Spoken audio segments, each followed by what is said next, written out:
Hey all, Heretic here, and today I've got some more new release information for you, some new cards we haven't seen before, just a few of them, but we also have some information about some creatures that will be leaving the pool, so let's throw those at you so we can get into all the good stuff. First we have Wayward Grimscale. This tier 4 1/5 Murloc is, whenever this is attacked, gain Venomous. Now, it seems pretty disgusting whenever this is attacked. I've never seen a card more I wanted to give Divine Shield Taunt to and just have sit in the corner of a board to at least kill 2 something giants. This is kind of a nasty card just because of that whenever this is attacked part, because if you could find a way somehow to keep giving it a shield, that would be ridiculous. But whatever you're going to do, this has potential. This card is sneaky. It definitely is a thing you don't want swinging, you want being swung at.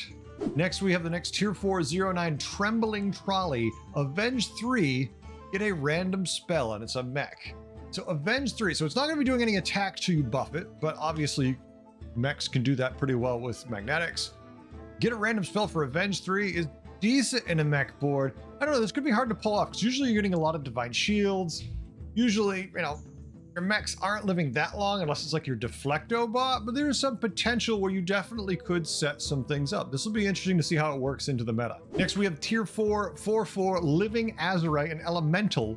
Whenever you cast a tavern spell, elementals in the tavern get +1/+1 this game. Oh, so it's know me with spells? Instead of playing elementals, you just play a spell to buff your elementals?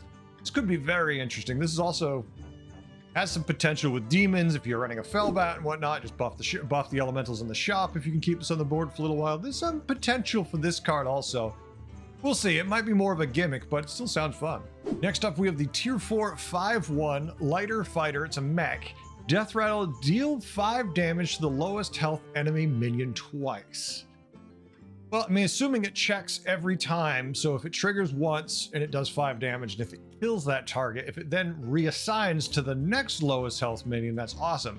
But if it just deals the same 10 damage to the same minion, the minion might already be dead, very much limiting the value of this. And this is not great against some cards. Like if you're playing an undead board, they don't care. They have a million tokens with 1 health. You're going to be dealing 5 damage to them. I don't know how this is going to play out. Doesn't look exciting, but maybe there's something I'm not seeing it'll work with. Next, we have the tier 5 4/5 Spellbound Seafarer. It's a pirate. After you buy 3 cards, get a random tavern spell. Now, as someone who is a huge fan of APM, the thought of cycling a lot of pirates and then getting random tavern spells could be a lot of fun. The issue is if you're full APM, it's hard to have time to cycle enough cards and then have to be dealing with the spell interaction, making the difficult decisions of what these random spells give you. This might be, for that kind of board, more of a distraction, but it's still interesting. I mean, it's still definitely something you could splash into any board. Just play Menagerie, buy 3 cards, and you get a random tavern spell. There's nothing wrong with that in a Menagerie board. An APM Pirate board, I'm a little concerned, but otherwise, still a good potential card. Finally, we have the tier 5 09 Sandstone Drake, an Elemental Dragon. At the end of your turn, gain +1. Repeat for each card you play this turn. Well, +1 attack, pretty good. You're going to gain a lot of it if you played I mean, realistically, you're going to gain a good bit of this over time. It's a permanent buff. Not sure how excited I feel about it, but it's an elemental and a dragon, which means there's lots of potential to be buffing this to a crazy level. It's still a dragon, so it still works with Kaligos and all that other fun stuff. So we'll see if this finds a home, but it has enough health and it can gain enough attack pretty easy where this could do the job. Next, we have some cards leaving the tavern. Now, these weren't announced in time yesterday for when the dragon video came out, but I've got them now. So let's talk about the dragons leaving the tavern. We have Dozy Whelp. He's going to be gone. Not really a crazy fan of Dozy Whelp. I'm never excited to see it. Yeah, there's some fun shenanigans with a Whelp smuggler you can pull off, but overall, I don't really care about this card too much. Bronze Warden has been a tried and true tested way of playing dragons.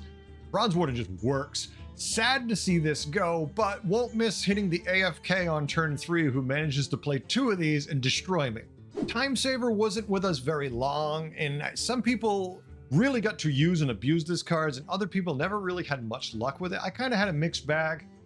I don't hate this card. I don't love it either. I'm kind of fine with it being gone and not taking up a slot in tier 3 anymore. Disco Shuffler. Now, this dragon I liked. I liked being able to play any build and getting a battle cry theoretically for it. or triggering a battle cry. I felt like Disco Shuffler was a really cool card. Actually kind of sad to see this one go. Low-Flier, there's nothing wrong with. If you have a very weak board, you throw a Low-Flier in, you throw a couple blood gems on this thing, and all of a sudden your board has a bunch of attacks, so even your low-end board can be really effective. The only problem with Low-Flier is just not that exciting. It can be definitely effective, but I'm never happy. I'm like, woohoo, look at a Low-Flier, you know, just a good card. General Drakkisath, I don't care about. General Drakkisath basically just enabled more dragon battle cries and whatnot. So it's not bad, but it's also not exciting in any meaningful way. It's more of economy minion than anything. And also when they asked about whether any demons or beasts gone, the only response we got from Ridiculous Hat on Twitter was Leeching Felhound was the potentially only one leaving for both beasts and demons. Now, I don't know about the accuracy beyond that, but that's the post I saw, and that's what we have to talk about. That's it. That's all the cards coming and going with this latest patch. We've got another one coming later, so we'll have more information for you. You know, they're putting this stuff out in dribs and drabs with releases, but at least we've got one down. Thanks for watching all. Hope you learned a few things and you had a good time. Catch you in the Battlegrounds. Later.